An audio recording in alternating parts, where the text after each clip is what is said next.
Sophia Lokama Point Lada Tananga Drep Point Lada Lemho Lumio de Mio Drep Point Lada Lemho Ludari a Dregi Le Point Lada Lokama Shijare Tadwa Alo Drep Yes Sophia Point Lada Sinde Hello Point Lada Kama A Chini Goni Pani P. James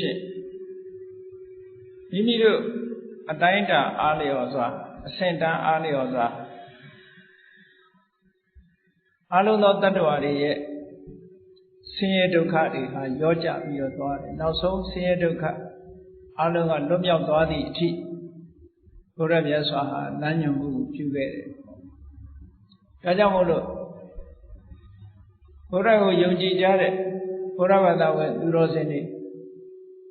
Uramyasa Hojaro Mugere Diago, shoes are the on Logi. To the Adilena Jijan Joko Ato Chen Absent that name. Mimiru Bowama Chinasea Magone A Kakeri, Sapizi Muri Yamayanka Drea Jatanari Erareha Shishin Jolo Abiro. Yanyane and Etago, Xiaoshibi, not so. Jatana Alo, Yanjam Biro,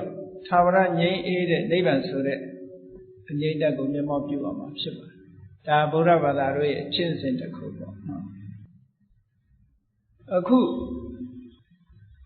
Moral education, the coup needed. Oyiro Guria Dwaranga. Don't good university ma. Sialo de Jare Pamoka, Yuzumi, a Vidavadena latte, La no sede Kajaro, Oira Meiji, a subject in the lail, made up the yoga pure to the next subject. Psychology never did it. MBSR, so the subject with them are read. That MBSR so the subject of parallel made up. This is a Shiga mindfulness based stress reduction. Mindfulness based stress reduction so the charm home. The different gens in change. That is deep in Yabella Rono made up. American Pamoka Yoga La Pochara. So every American Bamoka, Bamabi Banavi, the art of the different Chinsengo, they say Lelavi, Kimi and Nisanit, Luria Nisan Boama, don't chat. No? Erom Yamanangama Yamalu Yuria Kangondo, Ura Hojare Nisanitia Yamabima, a very good Yana. Todo Yana no neve. Yimiru Nisan Boama, Sawani, Umuye, Turugesari, a Yeri Boma. A chainy Nyai Doncha Vido. Pura Hojare Diaboma, Lemeji Ado. To a Yeri Dema, Nemoni Lucino. Tibinya Yade, Agosi Yaunam Ho. Eganeke Maro. Doramiana Ludari and Inet. Sawani Pulone come up Chissy, Mapulone come up Chissy. Sapi Zimudan, Kanyara, Yala. See why in a do de Bogorilla, Sapi Zimudan Kayara. See why Madoda de Bogorilla, Madoda Mujan, Sapi Zimu Kayare. Luye Pilere Bogorilla, Pilene, Sapi Zimu, Melodeu. Mabilere Bogorilla, Mabilera, John Bubiro, Sapi Zimuri, Kanaja. Stress the Nogajima, Yanni. Now so what the child strike the shoes in good Jama in a better strike of she do that. Go a cargo Suramio, Chinija. Jama eat dog up by Aja. Sabi distract you, Pilevoya. See why you going Pile dollars. The Pile လူမှုရေးဆင်ပြေရင်ပြေလည်လားဆိုမပြေလည်ဘူးနိုင်ငံရေးပြေလည်သွားရင်ရောပြေလည်သွားလားမပြေလည်ဘူးstress တွေလျှော့ချဖို့ဆိုတာဒီနည်းတွေထဲမှာတစ်ခုမှမပါဘူးခဏတစ်ပြုတ်တော့ဖြစ်ကောင်းဖြစ်လိမ့်သို့သော stress ကရှိမြဲရှိနေတယ်အဲ့ဒီ stress ဆိုတဲ့စိတ်ဖိစီးမှုတန်တွေကိုသာဝရပြေလည်သွားအောင်တကယ် solution ဆိုတဲ့အဖြေကပါလဲတကယ် solution အဖြေဟာဘယ်မှာရှိတယ်လဲဆိုရင်ဘုရားမြတ်စွာဟောကြားတော်မူခဲ့တဲ့တရားမှာပဲရှိတယ်ဒါတွေကိုတရားအထုတ်ဘူးတဲ့ပုဂ္ဂိုလ်တွေကသိလာကြတယ်သိလာတဲ့အတွက်ကြောင့်ဒါတွေကိုအသုံးချတာဘုန်းကြီးတို့ဂျာမနီသွားပြီးဓမ္မသင်တန်းတွေပို့ချတယ်သင်တန်းလာတက်တဲ့ပုဂ္ဂိုလ်တွေထဲမှာ psychotherapist တို့ psychiatrist တို့ဆိုတဲ့အဲ့ဒီဆရာမတွေလာတက်တာများတယ်။ဘာဖြစ်လို့လာတက်တော့ဆိုတော့သူတို့လုပ်ငန်းနဲ့ဆက်ဆက်နေတာအဲ့ဒီနိုင်ငံတွေမှာလူတွေဟာစိတ်ဖြစ်စည်းမှုတန်ခံရတာတွေတော်များတယ်ပေါ့တိုးတက်ရင်လည်းတိုးတက်မှုဆိုပြီးတော့စိတ်ဖြစ်စည်းမှုတွေခံရအဲ့ဒီစိတ်ဖြစ်စည်းမှုလျှော့ချတဲ့နည်းလမ်းတွေကို psychology ရ psychiatrist တွေကလည်းသူတို့နည်းစနစ်နဲ့ကြိုးစားတယ် psychotherapy အသုံးပြုပြီးတော့ psychotherapist တွေကလည်းဒါကိုလုပ်ကြတယ်သို့တော့ဘုရားမြတ်စွာရဲ့အဘိဓမ္မာလာတဲ့နည်းစနစ်သုံးသုတ်တန်တရားတော်တွေမှာလာတဲ့နည်းစနစ်ကိုတွေ့တဲ့အခါကျအမတန်အံ့ဩဖွယ်ရာstress ကိုလျှော့ချတဲ့နေရာမှာအလွန်အောင်မြင်တယ်ဆိုတော့အောင်မြင်တာကတခြားနည်းနဲ့အောင်မြင်တာတွေက side effect တွေရှိတယ်ဟုတ်လား stress ကိုလျှော့ချတယ်တချို့ပုဂ္ဂိုလ်တွေစိတ်ဖိစီးလို့မလုပ်ကြရက်တော့တယ်မူရည်ဆေးတွေသုံးတယ်အဲ့ဒီကလာတဲ့ side effect တွေကြတော့သွားရောနော်ဒုက္ခရောက်ဖြေမဟုတ်ခဏလေးတော့ဟုတ်တယ်လို့ရှိတခြားနည်းတွေနဲ့ဖြေလိုက်တဲ့အခါ side effect တွေရဲ့တန်ကိုအများကြီးခံရ side effect လုံးဝကင်းတဲ့ဖြေရှင်းနည်းကတော့ဘုရားရဲ့တရားတော်တွေမှာရှိဘုရားတရားတော်ကိုကျင့်သုံးသည့်အတွက်ကြောင့် side effect ဆိုတာမလိုအပ်တဲ့ဘေးထွက်ဆိုးချိုးဆိုတာလုံးဝမရှိဘူးဟုတ်အဲ့ဒါကြောင့်မို့လို့ဒီနည်းစနစ်ကိုသူတို့သိပြီးသဘောကျလို့တချို့နောက်နိုင်ငံတွေမှာဆိုရင်ဆေးရုံတွေမှာတောင်ဒီစနစ်ကိုပေးဆေးရုံမှာလူနာတွေကိုကုသတဲ့အခါမှာဆေးဝါးတွေပေးတာမဟုတ်ပဲနဲ့စိတ်ပိုင်းဆိုင်ရာကုသခြင်းအနေအချင်းတရားထိုင်ခိုင်းတာတို့အာနာပါနရှုခိုင်းတာတို့လုပ်တယ် mindfulness based ခုခန္ဓာကိုယ်လေးတစ်ခုထဲမှာရှိနေတဲ့အရာဝတ္ထုတစ်ခုစိတ်ဆိုင်ထား mindfulness based တတိဆိုတဲ့စကားလုံးလေးကိုတတိဆိုတဲ့စကားလုံးလေးဟာသူကအကန့်အသတ်ရှိတယ်အလုပ်သွားရမှာတတိရတာတို့ခမင်းစားရမှာတတိရတာတို့ပွဲကြည့်ရမှာတတိရတာအဲ့ဒါတတိမခေါ်ပျော်ရွှင်မှုပဲစိတ်ညစ်တယ်လို့ပဲခေါ်တတိဆိုတဲ့စကားလုံးကအဲ့ဒီမှာမသုံး Buddhist term တတိဆိုတဲ့စကားလုံးကဘာလို့ဆိုခုနဓမ္မနဲ့ပတ်သက်ပြီးသဘာဝတရားနဲ့ပတ်သက်ပြီးတော့ mindful လောက်တာမှာတတိကုသိုလ်ရေးနဲ့ပတ်သက်ပြီး mindful လောက်တာမှာတတိဘာလို့ဆိုတော့ညာတော့ဖြင့်လူတွေကမေ့လျော့နေကြတာများတာမေ့လျော့တယ်ဆိုဟာတပည့်တော်မမေ့ပါဘူးနေ့စဉ်နဲ့အလုပ်သွားနေရတာဘယ်မေ့မလို့မပြောအဲ့ဒီဘက်ကဟာတတိလို့မခေါ်ဘူးလူရဲ့သဘာဝလူရဲ့စိတ်ဓာတ်ကိုက inclination incline ဖြစ်နေတာဘယ်ကို incline ဖြစ်နေတော့ဆိုအာယုန်လေးပေါ်မှာ incline ဖြစ်တာအမြဲတမ်းနော်မျက်စိကမြင်တဲ့အာယုန်နားကကြားတဲ့အာယုန်နှာခေါင်းကနမ်းရှူရတဲ့အာယုန်လျှာကလဲရတဲ့အာယုန်ကိုယ်ခန္ဓာကိုယ်အထိတွေ့ရတဲ့အာယုန်စိတ်ကူးရတဲ့အာယုန်အဲ့ဒီအာယုန်တွေပေါ်မှာသဘာဝအတိုင်းသွားနေတာတွေဟာဒါတတိမဟုတ်ဘူးတဲ့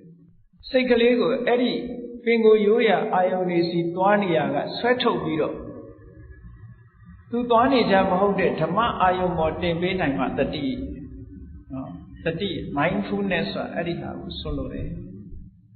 ဒါကြောင့်မို့တတိဟာကောင်းမဲ့ဥပမာဒါနကောင်းမှုပြုဖို့ရာဒီနေ့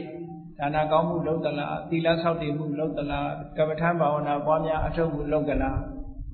ငါစိတ်လေးပါဒီနေ့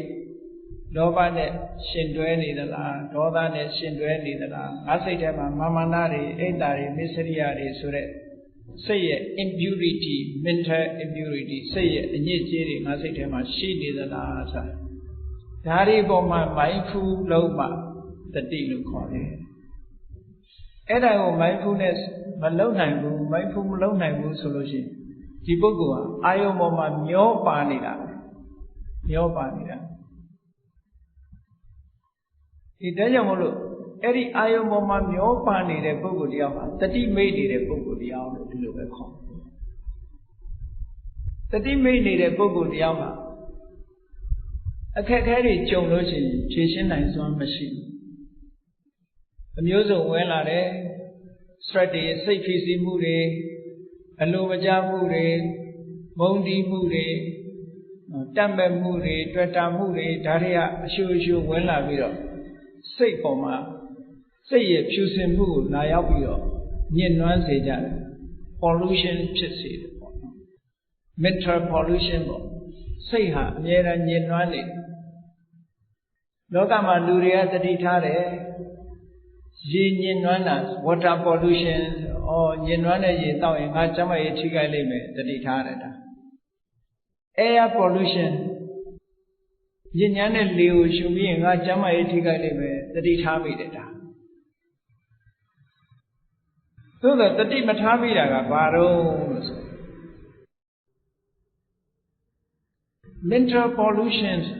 စိတ်မှလာပြီးတော့ pollution ဖြစ်နေတာကိုသတိမထားမိဘူးကိုယ်စိတ်လေးထဲမှာလောဘဖြစ်ရင်လည်း pollution ဖြစ်တယ်လို့မထင်ဘူးဒေါသဖြစ်ရင်လည်း pollution ဖြစ်တယ်လို့မထင်ဘူးအဲ့လိုမထင်သည့်အတွက်ကြောင့်ဘယ်တော့မှ purify လုပ်ဖို့ကြိုးစားမှာမဟုတ်ဘူးလူတွေကိုဝတ်တဲ့အဝတ်ကလေးညစ်ပေလို့ရှိရင်ဖို့တတိယညစ်ပေနေပြီဖို့အောင်မှပဲတတိယနော်ဘေးကလူကလည်းမြင်တယ်ဝတ်နေတဲ့လူကလည်းမြင်တယ်ဟာဒီဝတ်ညစ်နေပြီတန်ရှင်းမယ်သို့တော့ mental pollution ကြတော့မမြင်ကြဘူးဘာလို့မမြင်တာလဲဆို mindfulness မရှိအဲ့ဒီ mindfulness ကိုအခြေခံရမယ်လို့ပြောတယ်နော်တာမန်သူတွေမြင်နေတဲ့အမြင်ဟာဒါရိုးရအမြင်လို့ခေါ်တယ်တတိထားစရာမလိုဘဲနဲ့ရိုးရအမြင်တစ်ခုတာမန်မမြင်တဲ့အမြင်တစ်ခုကဒါတကယ်အရေးပါတဲ့အမြင်တစ်ခုပဲငါစိတ်လေးကညှဉ်းနှွမ်းနေပါလား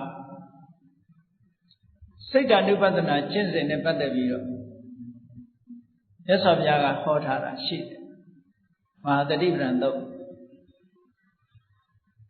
တရကံဝစိတ်တံတရကစိတ်တံတိပသနာတိ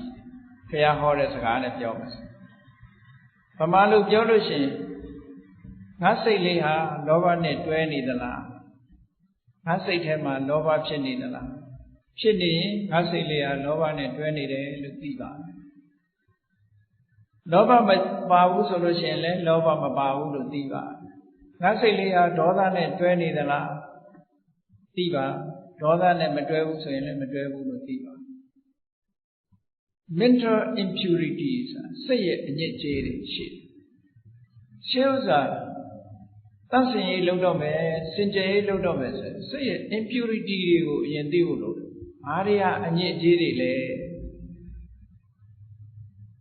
အဲ့ဒီအညစ်အကြေးကိုအညစ်အကြေးမှမသိလို့ရှိရင်ဘယ်တော့မှတန့်ရှင်းမလုပ်ဘူးအညစ်အကြေးကိုလက်ခံထားမှာပဲအဲ့ဒီလက်ခံထားသမျှကာလပတ်လုံးမှာဘယ်တော့မှ purification purity ဘယ်တော့မှ pure မဖြစ်ဘူးဘယ်တော့မှမစင်ကြယ်ဘူးဘာလို့လဲဆိုရင်ညစ်နွမ်းနေတာညစ်ပေနေတာကိုညစ်ပေမှမသိဘူးဖြူစင်တယ်လို့ယူဆနေသည့်အတွက်ကြောင့်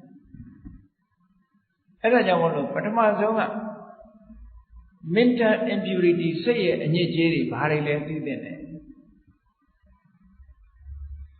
အထင်ရှားဆုံးနေပြောမယ်ဆိုရင်စိတ်ရဲ့ impurity တွေကိုအဘိဓမ္မာကျမ်းမှာ14မျိုးထုတ်ပြထားတာရှိတယ်အဲ့ဒီ14မျိုးကိုသိဖို့လိုတယ်ပေါ့အဲ့ဒါကိုတခြားနာမည်နဲ့ပြောရင်အကုသိုလ်စေတသိက်14ပါးလို့ခေါ်တယ်အဲ့ဒါ mental impurity တွေပဲအကုသိုလ်လို့ဘာကြောင့်ခေါ်တာတော့ဆိုရင်မကောင်းကျိုးတွေကိုပြီးအပြစ်ရှိတယ်မကောင်းတဲ့အကျိုးကိုထုတ်လို့ဒါသဘာဝကိုပြောတာနော်ဘယ်သူရဲ့တဏ္ဍာမှာပဲဖြစ်ဖြစ်ဘယ်လူမျိုးရဲ့တဏ္ဍာမှာပဲဖြစ်ဖြစ်သူကကောင်းကျိုးမပေးတာမှန်ယောဂလို့ပဲယောဂဟာဘယ်သူတဏ္ဍာမှာပဲဖြစ်ဖြစ်ဒုက္ခပေးတာသဘောတရားဒီ impurity mental impurity တွေကလည်းဘယ်သူစိတ်ထဲမှာဆွဲကပ်ယောဂပဲလားအညစ်အကြေးပဲအဲ့ဒီအညစ်အကြေးတွေကိုပထမသိအောင်လုပ်ရမယ်တဲ့အဲ့ဒါသိဖို့အတွက်နံပါတ်1ပါလဲလို့ဆိုရင်အဘိဓမ္မာကျမ်းမှာလာတဲ့အစဉ်နဲ့ပြောမယ်ဆိုရင်နံပါတ်1ကမောဟဆိုတာဘာလုပ်သင့်တယ်ဘာမလုပ်သင့်ဘူးဆိုတာခွဲခြားမသိတဲ့သဘောမြန်မာလိုပြန်တော့တွေးဝေတယ်လို့ပြောတယ် delusion တွေးဝေတယ်ဆိုတာကောင်းတဲ့အဆိုးမခွဲခြားနိုင်တာအမှန်တရားနဲ့အမှားမခွဲခြားနိုင်တာလှုပ်တဲ့နာနဲ့မလှုပ်တဲ့နာမခွဲခြားနိုင်တာဒါပြင်မခွဲခြားနိုင်တာကသူ့အတူမခွဲခြားရုံဘာမှမဖြစ်ဘူးလို့ထင်ကောင်းထင်မခွဲခြားနိုင်တဲ့အတွက်ကြောင့်ဘာဖြစ်လဲအမှန်နဲ့အမှားမခွဲခြားနိုင်တဲ့အတွက်ကြောင့်အမှားကိုအမှန်ထင်လာတယ်အမှန်ကိုမှားထင်ပြဿနာတက်ပြီနော်လှုပ်တဲ့နာနဲ့မလှုပ်တဲ့နာမခွဲခြားနိုင်ဘူးဆိုရင်ဘာဖြစ်လာမလှုပ်တဲ့နာကိုလှုပ်တဲ့တယ်လို့ထင်လာတယ်လှုပ်တဲ့နာကိုမလှုပ်တဲ့ဘူးလို့ထင်တယ်ထင်တဲ့အတိုင်းပဲမလှုပ်တဲ့နာကိုလှုပ်တယ်လှုပ်တဲ့နာမလှုပ်ဘူးဟောအကျိုးဆိုးရမှုတွေနောက်ကတစ်ဆက်ကြီးလိုက်လာနောက်က follow လိုက်လာတာတွေကအကောင်းမလိုက်ဘူးတရားတွေနော်ဒါကြောင့်မို့မောဟဆိုတာ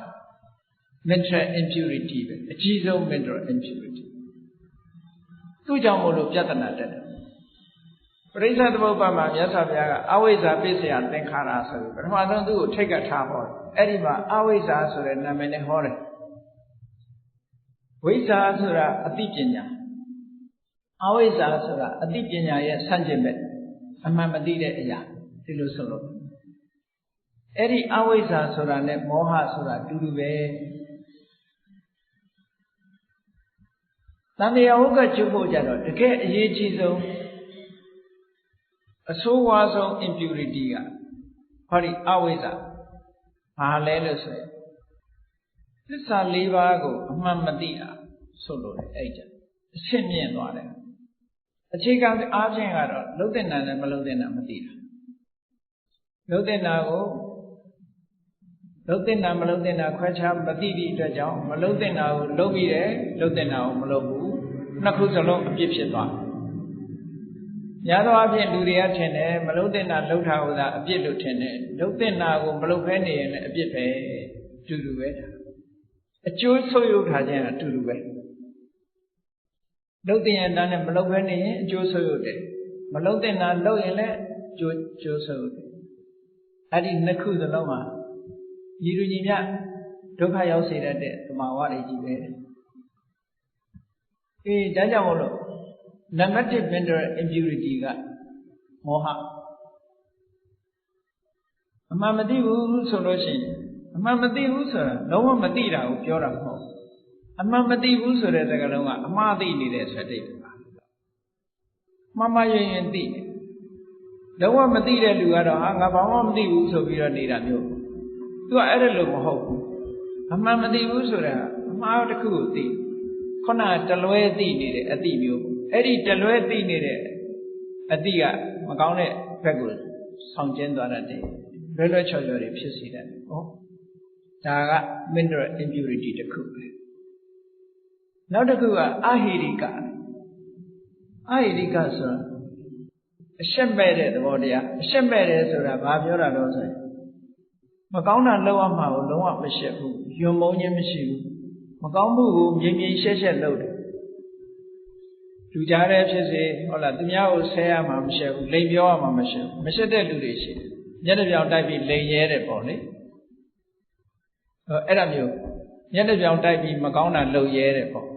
ရှက်မဲ့တယ်ဆိုတာအဲ့ဒါကိုပြောတာနော်မကောင်းတဲ့အလုပ်နဲ့ပတ်သက်ပြီးတော့သူကနေသားတကြဖြစ်မကောင်းတဲ့အလုပ်ပေါ်မှာအမြဲတမ်းနေသားတကြဖြစ်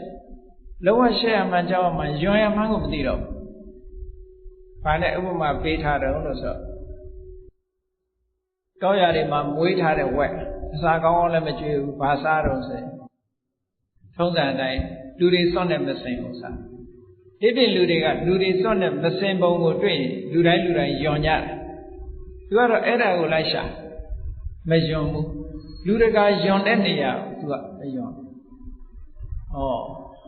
ရွာသူတို့ဝက်မစင်ဘွက်ကိုဆိုတာရွာသူတို့ရဲ့ဝက်မစွန်ဘွက်ကိုမယွန်တယ်လို့တဲ့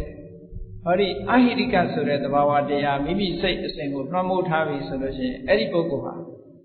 ဒုစရိုက်လုပ်ကိုငြိမ်းငြိမ်းရှက်ရှက်ကြီးလုပ်တယ်ရှက်ရမှမသိအဲ့ဒါမျိုးကိုအဟိရိကလို့ခေါ်တယ်နော်ဒုစရိုက်အလုပ်ဘာလို့ဟာလို့နောက်ဆုံးကြတော့ဒုစရိုက်အလုပ်တစ်ခုစီသူ့ဖို့မှာဒုစရိုက်မဟုတ်တော့အကောင်းဖြစ်အဲ့ဒါဘာကြောင့်လို့ဆို mental impurity စိတ်ရဲ့အညစ်အကြေးတစ်ခုကသူ့ကိုလွှမ်းမိုးထားလို့ပဲဒီလိုဆိုလို့နောက်တစ်ခုကအနုတ္တပနဥတ္တပမကောင်းတဲ့အလုံးနဲ့ပတ်သက်ပြီးတော့လမ်းကြောက်ခြင်းမရှိဘူးအဲ့တော့လမ်းကြောက်ခြင်းမရှိဘူးဆိုတာအရှက်နဲ့အကြောက်ပမာစကားမှာအရှက်အကြောက်ဆိုတဲ့စကားနှစ်ခုပါဒါက moral နဲ့ပတ်သက်တဲ့စကားလုံးတွေပေါ့တာမန်ကိစ္စရှက်တာတာမန်ကိစ္စကြောက်တာဒါမျိုးတွေမဟုတ်ညအခါမသွားရဘူးတစ်စီကြောက်တာမျိုးအဲ့ဒါမျိုးပြောတာမဟုတ်ဒုစရိုက်လုပ်ငန်းနဲ့ပတ်သက်ပြီးတော့မကြောက်တာပို့ပြီးတော့ထင်ရှားအောင်ပြောရမယ်ဆိုရင်ရှက်တယ်ဆိုတာဘာလဲကြောက်တယ်ဆိုတာဘာလဲဒါကိုပထမစဉ်းစားကြည့်အောင်ရှက်တယ်ဆိုတာရယ်ယွန်းတယ်ဆိုတာရယ်အတူတူပဲရှက်တယ်ယွန်းတယ်ဘာကိုရှက်တာလဲဘာကိုယွန်းတာလဲဆိုရင်မကောင်းမှုအကုသိုလ်တွေပေါ်မှာရှက်တယ်ယွန်းတယ်လိမ်ပြောရမှာရှက်တယ်လိမ်လည်မှုဆိုတဲ့ကိစ္စအပေါ်မှာယွန်းမုန်းတယ်စိတ်ဓာတ်ကိုကအဲ့ဒါကိုဟိရိလို့ခေါ်တယ်ကောင်းပါကဟိရိကြောက်တယ်ဆိုတာဒီမကောင်းမှုအကုသိုလ်ရဲ့အကျိုးဆက်ကိုလည်းကြောက်တယ်ဒါလို့ဒီအတွက်ကြောင့်ကိုယ့်ရဲ့ပတ်ဝန်းကျင်ကိုလည်းလေးစားတယ်ကြောက်တယ်အဲ့ဒါကကြောက်တယ်ရှက်တယ်ဆိုတာကိုယ်သိက္ခာကိုထိန်းတဲ့သဘောကြောက်တယ်ဆိုတာပတ်ဝန်းကျင်ကိုလေးစားတဲ့သဘောဒီလိုရှိအရှက်ကကိုယ့်ကိုအာရုံပြုတယ်ဥပမာဆိုတော့ငါတို့မိကောင်းဖခင်သားသမီးတူကဒီအလုပ်မျိုးလုပ်ရင်မတော်ဘူးကိုယ်သိက္ခာကိုထိန်းအဲ့ဒါကဟိရိလို့ခေါ်တယ်အဲ့ဒီဟိရိမရှိတဲ့ပုဂ္ဂိုလ်ကိုအဟိရိကလို့ခေါ်ကြောက်တယ်ဆိုတာငါမဟုတ်တာလုပ်လိုက်လို့ရှိရင်ငါမိဘတွေရဲ့ how to feel ငါမိဘငါစိတ်ထဲမှာသူတို့ငါမိဘတွေစိတ်ထဲမှာဘယ်လိုခံစားရမလဲငါမိတ်ဆွေသင်္ကားတွေပေါ်မှာအရှက်ရကြမှာငါရဲ့ပတ်ဝန်းကျင်ရောဘယ်လိုနေမလဲပတ်ဝန်းကျင်သက်ချီအဲ့ဒါကဩတ္တပပတ်ဝန်းကျင်ကိုလေးစားတာလူဆိုတာ society တဲ့နေသည့်အတွက်ကြောင့်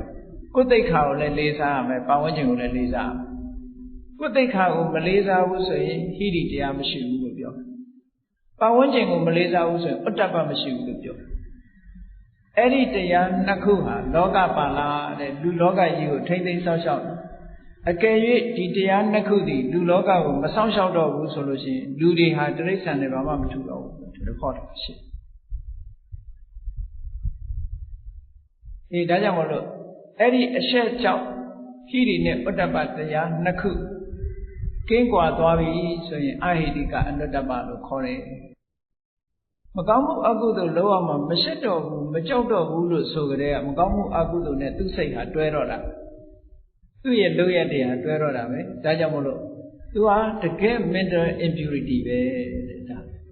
စိတ်ရဲ့အညစ်အကြေးတွေပဲဘုဒ္ဓနာမှာ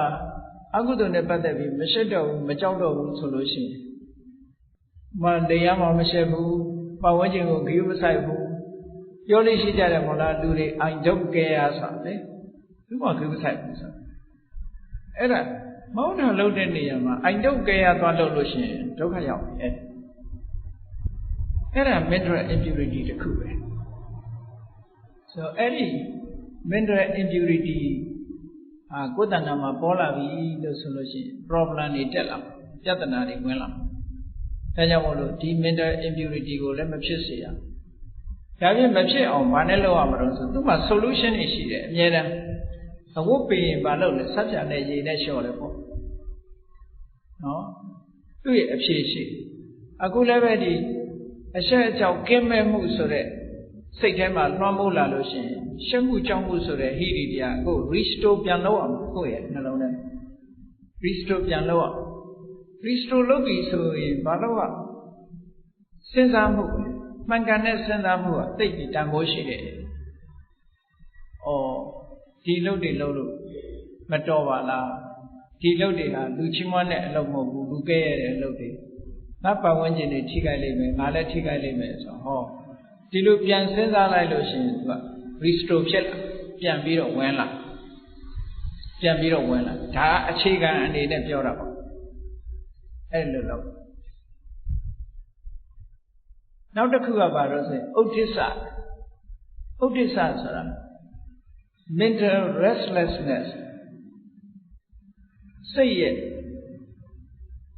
ငြိမ်သက်မှုကင်းတဲ့အနေအထားတစ်ခုဥဒိစ္စဆိုတဲ့သဘောပေါ့စိတ်ငြိမ်သက်မှုမရှိဘူး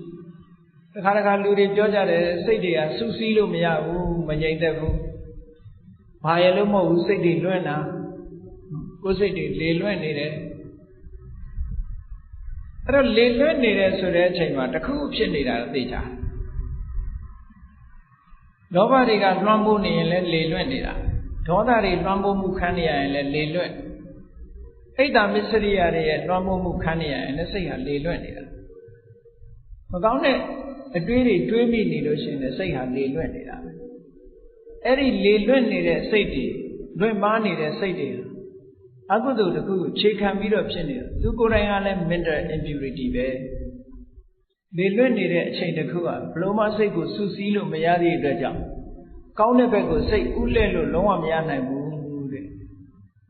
ဒါကြောင့်မို့လို့ဒီ mental impurity ကလည်းအရေးကြီးတဲ့ mental impurity သူ့ကိုဘယ်နည်းနဲ့ဖြောင်းအောင်မလို့နံပါတ်1မှန်ကန်တဲ့အတွေ့နံပါတ်2အာယုတစ်ခုပေါ်မှာစိတ်ကိုငြိမ်အောင်လုပ်တာသမာဓိကျင့်စဉ်တစ်ခုကိုကျင့်ပေးတာဝိပဿနာကျင့်စဉ်ကိုကျင့်တာအဲ့ဒီနည်းနဲ့ပဲသူကဖြောင်းအောင်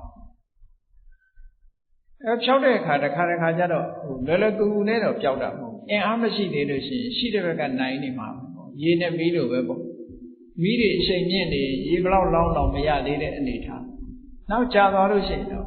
ရေများလာလို့ရှိရင်နိုင်သွားမှာ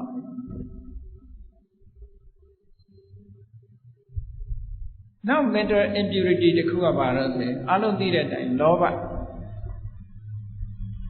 ဘဆိုတာအာယုတစ်ခုနဲ့ကြုံတွေ့ပြီဆိုရင်တတ်မဲ့เสียနှစ်သက်เสียအာယုတစ်ခုနဲ့ကြုံတွေ့ပြီဆိုရင်အဲ့ဒီအာယုပေါ်မှာစိတ်မခွာနိုင်အောင်ကတ်သွားတဲ့သဘော super glue လို့ပဲလောဘရဲ့သဘောပါအာယုနဲ့စိတ်နဲ့ကတ်ကိုလိုချင်တာလေးကိုအများရန်တတိယနေတယ်ခေါ်လားအဲ့ဒါကတ်နေတဲ့သဘောပဲကိုလိုချင်ပြီကိုစိတ်ဝင်စားပြီဆိုတာအဲ့ဒါလေးကိုမခွာနိုင်အောင်ကတ်နေတာအာယုတစ်ခုပေါ်မှာစိတ်ဝင်စားသွားပြီးတော့အဲ့ဒီစိတ်ဝင်စားတဲ့အာယုနဲ့တွဲကတ်သွားတဲ့သဘောတရားဟာဘယ်သူကြောင့်ဖြစ်တာလဲဆိုလောဘကြောင့်ဖြစ်တယ်လောဘဟာအာယုပေါ်မှာကတ်သွားစေတဲ့သဘောတရားလေးတစ်ခုပဲတွဲကတ်နေပြီဆိုကြတဲ့ကိုယ်စိတ်လေးကိုအာယုနဲ့ချီနှောင်ထားတာအဲ့ဒီလိုချီနှောင်ထားတဲ့အခါကျတော့လူတွေကတန်ရောစဉ်လို့ခေါ်ကြတယ်ချီနှောင်ထားတာအဲယုံထွက်လို့လွယ်လားဆိုမရဘူးယုံထွက်လို့မရတချို့ကလွယ်တော့ပြောကြတယ်အောင်မလေးယုံထွက်လို့ရတယ်တန်ရောစဉ်ကြိုးဖြတ်တယ်လို့နော်သို့သောတန်ရောစဉ်ကြိုးကမပြတ်ဘဲနဲ့ကြက်ပေါင်ကြီးလိုပဲအတွဲလောက်ကြီးဖြစ်သွားလိုက်ရအဲ့ဒါရှည်ပြီးပါနေပြန်ရှုံးလိုက်ရင်အကုန်ပါတော့ပြန်နော်တန်ရောစဉ်ကတကယ်ပြတ်နိုင်တာမဟုတ်ဘူး Any lower hand mental impurity mental impurity the Kuba. Now the Kuba Barono say Teti Sura, my you sat there. A day call of calling call cooking Jubo. Do the a day call, my a day call the crew. Jusura Durivali, John Reggae. I will do the biology to a mean go a mean with Shirante. Shirante be a go a mean go where man no use at it to me, I'm young with them can. A few years at the moment. Jusura, a man in our hope together, go me in a house, Taves will be so kind. I need to the later solution. Oh, getting a clearly patted, Hasareva Pare, Yemem, Bona Choyo, since Sangans for the hand for two. You are at an end. Any Pongo to the India Sabi de Malachi, Edian is set on it. Yamabiga Sabi de Leneshi. Now we are Pali Sabi de Dema, Salani Barney. Payakura and Horace Alansin. Nana Dekia Tolo Hore. Udam Palidoma, Nana Dekia Tosa. Ero Yemini Bona Choyo Soda, Aymaro, Tilomlau. Payahore Salani of Jobjame, Eddie June Patet. Yes, of Yaga, Shirungare. Tawati Bioma, Payini Bashide. A being year do it. The Kadayan, a beam shaded and in it, are low less. Tulurio, Matone, Tauti Durema sheeted to be Yemeni, a common soup, Nayami and Consu Kana. Eri Duria, a common Yemeni, Dokidari, go like hot. Call we on Nayami and Suta, a golem Yemen is subi by the rainbow decker, being near Malokino. Get any Yemen goes to Lock Quella. A soup goes to Quella. Where be a Kajaro? Single Jalaja, Sensora Dave, Dive down at the Matuze, single Jaka. Yemen is Saint Jares, yes, you have a me mamma mina. Jares of Ares or Lennis and Kayama, what? Error 9 never send you on Soila Viro, also like Viro. Group the cool or Nayapia, Sensora Dave, Sanji, or Sensora Dave. Now the Osu Jaro, Soil Bia, Sensora Dave, as well. Living the Amatia. Now the Osu Jaro, Namao Bia, Sensora Lajija, Sensora Dave. Now the Osu Jaro. Yet Chirago Jara, Sensora Horawe, Tailoni to West. Now those who jaro Gure Yigo Jare, now those who jaro Miu Jare, now those who jaro Mizango Jare. The group, the Kuna, the group, but two on Senu Jare. Jabi also like Time Kaina. We near Twala, Jabi, Sir Twala. Twala, get Mongano, Minus Hemiana, Amiamabi, Sensora Jodo Diva. David Namade also got Yoda Sensora Bar also. And Namade also got Nayajida, Sensora as a Golu Hajiba. You're a Janeconia, Machinando. How do you sing as a woman? Look, Choni Luba, Choni, Tailoni Luba, Nayani Luba, Tanyoni Luba, the Besi Luba, Venezuela. Unity of Majimanati Pijet. Who do I do? No one show, Sensora Sango, Sonnet. Put young on the Diviazina do it, Tanyone do it, do Jara Ponga and I drew Budruda, a man no through you Salaja, go Jugo, Mantaja. Aloja Rose. Yenia made out of China, just going to the Janagonia, hey, but you know who was ago. I don't do it as saying I need to. Okonia had tiny lemon hope, I don't do it at Tanyoni. Hey, Tanyoni lemon hope, I don't do it at Menu. Naya needed to it. Okonia and I don't do it at Adam Hope, to be a CG net to the necessary. And Yim Pajara, shock of a bail. တရားမှာရှော့မပေးဘူးရှော့မပေးဘူးဘာလို့လို့ဆိုရင်အဲ့ဒါထပြီးရံဖြစ်ကြတယ်အဲ့ဒီရံဖြစ်ပြီဆိုတော့ဘုရင်ကြီးကသဘောကျလို့တယ်မျက်မမြင်သူကနေရံဖြစ်ကြတာကိုတဝါးဝါးနဲ့သူကကြည့်တယ်အဲ့ဒီဇတ်လမ်းမှာမြတ်စွာဘုရားဗာဟောထားတော့တယ်လူတွေဟာတဲ့ကိုမြင်တာလေးကိုပေါ်မှာညင်းနေကြတာအတ္တိထားစရာအလောင်းကောင်းတာနော်ကိုမြင်တာဟိုမှာဆင်းတစ်ကောင်လုံးမမြင်ဘူးနဲ့ရွက်တင်မြင်တဲ့ကောင်လည်းဒါဆင်းဆိုပြီးညင်းနေတယ်အကုန်လုံးပေါင်းလိုက်မှဆင်းဖြစ်တယ်လေအဲ့ဒါလိုပဲ view သမားတွေကအကုန်လုံးဒီအမြင်ကိုရှေ့တန်းတင်တဲ့ပုဂ္ဂိုလ်တွေကကိုမြင်တာဟိုသာအမှန်လုပ်ပြီးကျန်တဲ့ဟာတွေကိုလက်မခံနိုင်ကြတာအဲ့လိုနဲ့အငြင်းပွားနေကြတာလို့ပြောတာမြတ်စွာဘုရားကသနာဧကင်္ဂဓတိနောတစိတ်တသေးသာလေးမြင်ပြီးတော့လူတွေကညင်းနေကြတာတဲ့အကုန်လုံးမြင်ညင်းစရာမရှိတော့အကုန်လုံးကမြင်လိုက်ညင်းစရာမရှိဘူးကိုမြင်တာလေးကိုမဆုပ်ကြိုက်ကိုမြင်တာသူမြင်တာနှစ်ခုပေါင်းလိုက်ရင်အလုံးလက်ခံလိုက်ပြီဆိုလို့ရှိရင်ဒါ view မဟုတ်တော့အမှန်တရားဖြစ်သွားတယ်အဲ့ကြပုံပေါ်သွားပြီရှင်းတော့ကဇလန်းကလေးတစ်ခုရှိသေးတယ်ရှင်းတော့ကခရီးသွားတဲ့အခါမှာမြင်းစည်းပြီးသွားကြတယ်တဲ့အင်္ဂလိပ်ဘာသာထဲမှာဇလန်းလေးတစ်ခုရေးထားတာဖတ်ဖို့တယ်နေတော့မြင်းစည်းပြီးသွားကြတဲ့အခါကျတော့လမ်းကြီးကတောင်နဲ့မြောက်ဖတ်တာအဲ့ဒီလမ်းတနေရာမှာတောင်ကုန်းလေးရှိအဲ့တောင်ကုန်းအတက်ကလေးတွေမှာခီးသွားတဲ့ပုဂ္ဂိုလ်တွေနာပြီးစားစရာစားဖို့ဆိုတဲ့ဆိုင်ကလေးတစ်ခုဖွင့်တနေ့ကျတော့တောင်ကနေမြောက်သွားတဲ့မြင်းစည်းပြီးတော့လာတဲ့လူတစ်ယောက်မြောက်ကနေတောင်မြင်းစည်းပြီးလာတဲ့လူတစ်ယောက်အဲ့ဒီလူနှစ်ယောက်ကအဲ့ဒီတောင်ကုန်းအတက်ကလေးမှာဆုံကြဆုံတော့နှစ်ယောက်စလုံးပဲအဲ့ဒီဆိုင်လေးတွေခဏနားမယ်ဆိုမြင်းမော်ကခုံစင်းတော့အဲ့ဒီလမ်းပေါ်မှာသူကချင်းသေးရုပ်ကလေးလောက်တာရှိဆိုင်ရဲ့သင်္ကေတချင်းသေးရုပ်ကလေးလောက်တာရှိအမြောက်ဘက်ကလာတဲ့လူကအပေါ်မော့ကြည့်ပြီးတော့ဘာပြောတော့ဆိုဒီဆိုင်ကငွေချင်းသေးစားတော့ဆိုင်ပဲသူကသူပြောလိုက်တာငွေချင်းသေးဆိုင်ပဲပြောလိုက်တယ်တောင်ဘက်ကလူကမော့ကြည့်ပြီးတော့ဘာပြောတော့ဆိုဟာခမရမှားနေပြီတဲ့ငွေချင်းသေးမဟုတ်ဘူးပြတယ်ရွှေချင်းသေးဆိုတော့ဟိုလူကမင်းကငါ့ကိုရွှေနဲ့ငွေနဲ့မကွဲဘူးလို့ပြောချင်တာလားမဟုတ်ပါဘူးကျောက်ကရွှေဖို့ရွှေပြောတာပါဆိုပြီးရံဖြစ်ကြရွှေသမားကလည်းတပြားမှမလျှော့ဘူးငွေသမားကလည်းတပြားမှမလျှော့ဘူး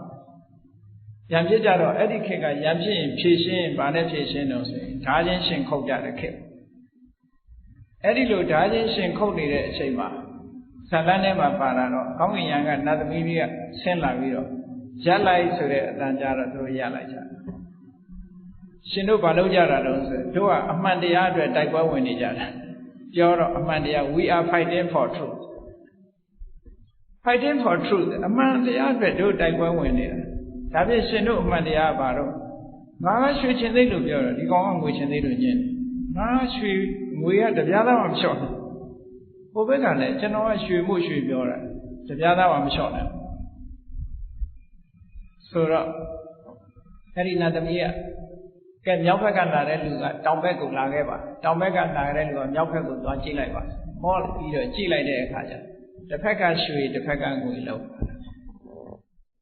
ဒီတချမ်းမြင်လေးနဲ့ညင်းတယ်ဆိုတဲ့အဓိပ္ပာယ်ကိုပြောတာနော် There are two sides in every question အရာရာမှာပြဿနာတိုင်းမှာနှစ်ဖက်ရှိတယ်နှစ်ဖက်မမြင်မဲနဲ့တစ်ဖက်တည်းမြင်ပြီးလူတွေအရာဖြစ်နေကြတယ်အဲ့ဒါဘာလို့ဆိုခုပြောတဲ့ဒိဋ္ဌိဆိုတဲ့ view ရဲ့သဘောပဲမြတ်စွာဘုရားကြတော့အရာခတ်သိမ်းကိုမြင်တဲ့အတွက်ကြောင့်ဘယ် view မှလက်မခံတော့ view မဟုတ်တော့ကုံသိတာကုံသိထားတဲ့ပုဂ္ဂိုလ်ကငါမြင်သူ့မြင်လို့ခွဲခြားစရာမရှိတော့ဘူးလေအားလုံးကိုခြုံငုံပြီးတော့မြင်တတ်သွားခြုံငုံကြည့်တဲ့ပုဂ္ဂိုလ်တယောက်ဟာညင်းပွားစရာဘာမှမရှိဘူးဟိုဘက်ကပြောလဲလက်ခံအောင်ခုနကမှရွှေလို့ပြောရင်လည်းဟုတ်တယ်တခြားရွှေလို့ငွေလို့ပြောရင်လည်းလက်ခံနှစ်ခုစလုံးလက်ခံနိုင်တဲ့အနေအထားဖြစ်သွားဘာလို့ဆိုနှစ်ဖက်စလုံးမြင်ထားတာဟုတ် အဲ့တော့တစ်ဖက်မြင်တဲ့လူတွေကညင်းတာပဲမှန်လားအဲ့ဒီ round view ဆိုတာလဲပြဿနာတွေကိုတက်စီတတ်တဲ့အတွက်ကြောင့်ဒါလည်း mental impurity တစ်ခုပဲအဲ့ဒီ mental impurity ကိုလည်းပဲစင်ကြယ်အောင်လုပ်ဖို့လိုတယ်နော်နောက်တစ်ခုကဘာလို့ဆိုမာနဆိုတာကိုယ့်ရဲ့အရေးချင်းကိုစိတ်ထဲမှာအရေးချင်းပေါ်မှာအထင်ရောက်နေတဲ့သဘောအရေးချင်းပေါ်မှာယုံကြည်နေတဲ့သဘောအရေးချင်းဆိုတဲ့နေရာမှာကောင်းတဲ့အရေးချင်းဖြစ်စေညံ့တဲ့အရေးချင်းဖြစ်စေအရေးချင်းကိုယ့်အရေးချင်းပေါ်မှာလူတွေကစိတ်အရောက်များလို့ရှိရင်မာနလို့ခေါ်တယ်ပေါ့ဒါလည်းပဲတရားထုတရားမြတ်ရဖို့ရအတွက်အဲ့ဒီအထင်ရောက်မှုဟာအဟံတာဖြစ်စေနိုင်တယ်ဒါလည်းမှတ်သားစရာတော့ရှင်နုရုဒ္ဓမထေမြတ်အတွေ့အကြုံတစ်ခုမှတ်ရရှင်နုရုဒ္ဓဟာဒိဗ္ဗစက္ခုနဲ့စัจ java လာ1000ကိုတထိုင်နဲ့ကြည့်လို့ရတယ်အဲ့ဒါသူ့အရေးချင်းပဲသို့တော့သူအဲ့ဒီအရေးချင်းပေါ်မှာအထင်ရောက်နေပြီကိုဒီအထင်အမြင်နဲ့တရားထုတရားမြတ်ရဖို့ငါမှဘာမှမခက်ဘူးဆိုတဲ့အတွေးဝင်အဲ့ဒီအတွေးဝင်ပြီးတရားထုတ်တာလုံးဝမရတော့ရှင်သာရိပုတ္တရာကိုသွားလျှောက်တော့ရှင်သာရိပုတ္တရာကထောက်ပြတယ်ငါရှင်တဲ့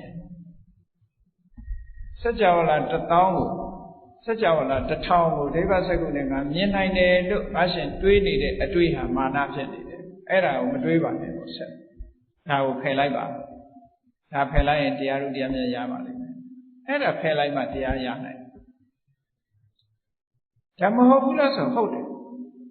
ဒါကမှန်ကန်တဲ့မာနလို့ခေါ်တယ်တကယ်ရှိတာကိုရှိတဲ့အတိုင်းယူဆတာတောင်မှအန္တရာယ်ဖြစ်သေးတယ်ဆိုတော့မရှိတာကိုအရှိထင်ပြီးတော့လုပ်နေတဲ့မာနဆိုပိုးဆိုးတယ်အဲ့ဒါကြတော့အုံနမလို့ခေါ်တယ်ကျူပင်လေးတွေတွေ့ဘူးကြလိုက်ကျူပင်လေးတွေကလောနဲ့အပေါ်တက်တာအထဲကအခေါင်းကြီးကခိုင်မာတာမရှိဘူးနော်အုံနလလို့စာပေမှာသုံးတယ်အချင်းကြီးတက်နေတယ်မာနဘာမှအရေးချင်းမရှိဘဲနဲ့သူကလည်းထောင်းဖြစ်တတ်တယ်အဲ့ဒီမာနကပိုဆိုးတယ်အဲ့ဒီမာနဟာလည်း mental impurity တစ်ခုပဲစိတ်ရဲ့အညစ်အကြေးတစ်ခုဒါလည်းဖယ်ရှားရမယ်မဖယ်ရှားနိုင်ရင်တရားထုတရားမြတ်ရဖို့ဖြစ်နိုင်ဘူး stress တွေမလျှော့ချနိုင်ဘူးတဲ့နောက်တစ်ခုကဘာတော့ဆိုရင်ဒေါသဆိုတာတော့အားလုံးသိကြတဲ့အတိုင်းပဲအကျယ်ပြောစရာမလိုနှလုံးသားကိုပူလောင်စေတတ်တဲ့အရာစိတ်ထဲမှာအလိုမကျတာဒေါသနော်အလိုမကျတာကနေတဖြည်းဖြည်းပေါက်ကွဲလာလို့ရှိရင်ပို့ပြီးတော့စိတ်နှလုံးကိုပူလောင်စေတတ်တဲ့အရာတစ်ခုပဲကြောက်တာလဲဒေါသပဲဒါကို hatred and fear ဒေါသကိုဘာသာပြန် hatred မဟုတ်ဘူးကြောက်တယ်မုန်းတယ်အလိုမကျဖြစ်တယ်ဒါတွေဟာအလုံးဒေါသပဲအဲ့ဒီဒေါသဆိုတာနှောမှုနေလို့ရှိရင်လေအမြင်မှန်ကိုရဖို့ဆိုတာခဲရင်တယ်နောက်တစ်ခုကအိတ်တာဆိုတာဘာပြောတာတော့ဆို jealousy လူတူတယောက်ကြီးပွားတိုးတက်နေတယ်ဆိုလို့ရှိရင်ဝမ်းမတန်နိုင်ဘူးဝမ်းမတန်နိုင်တာအကောင်းမပြောနိုင်တာအဲ့ဒါအိတ်တာလို့ခေါ်တယ်အိတ်တာတွေပွားနေအိတ်တာတွေများတဲ့ပုဂ္ဂိုလ်ကမုဒိတာမပွားနိုင်ဘူးမုဒိတာပွားပြီးတော့သူ့ကိုဖြေလျှောက်အောင်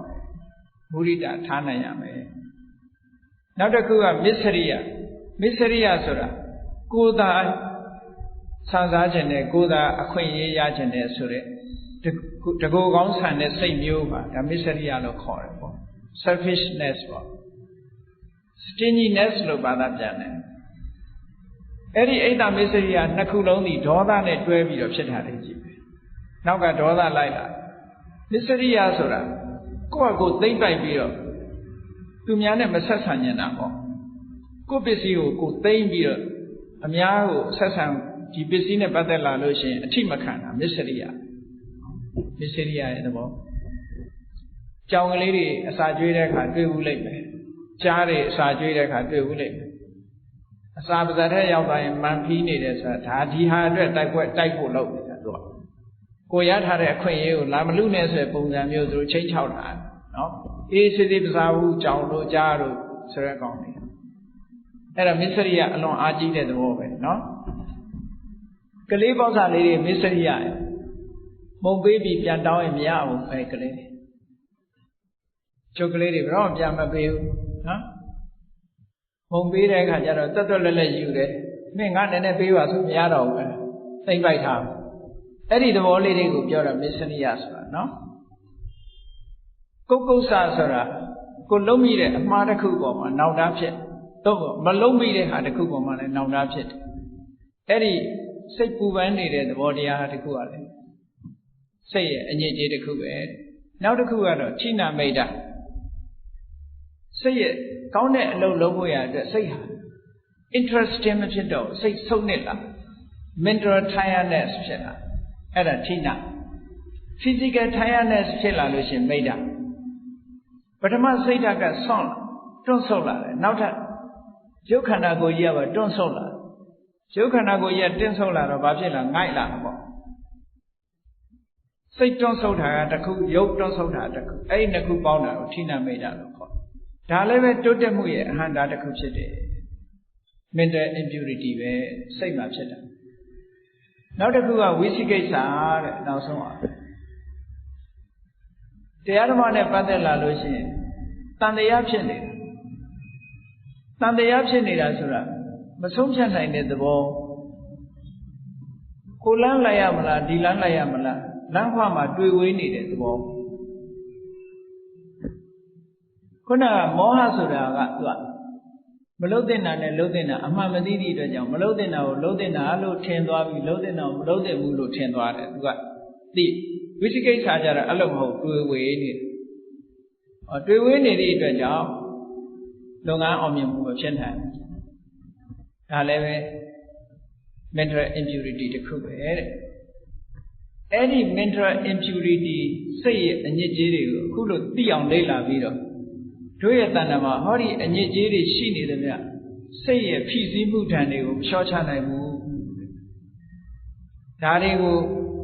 တတ်နိုင်တယ်ဗျ reduce လုပ်မှတို့ရဲ့စိတ်ဖိစီးမှုဓာတ်တွေကိုလျှော့ချနိုင်အဲ့ဒီနည်းတွေကိုမြတ်စွာဘုရားကဟောထားတယ်အဲ့ဒီနည်းတွေရဖို့ရအတွက်ဘာလုပ်ရမလဲကဲလှုပ်တဲ့တာဘာလုပ်ရမလဲလို့ဆိုစင်ကြယ်မှုအဆင့်နဲ့ကြိုးစားအထောက်အောင်တန့်စင်ရေးလုပ်ရမယ်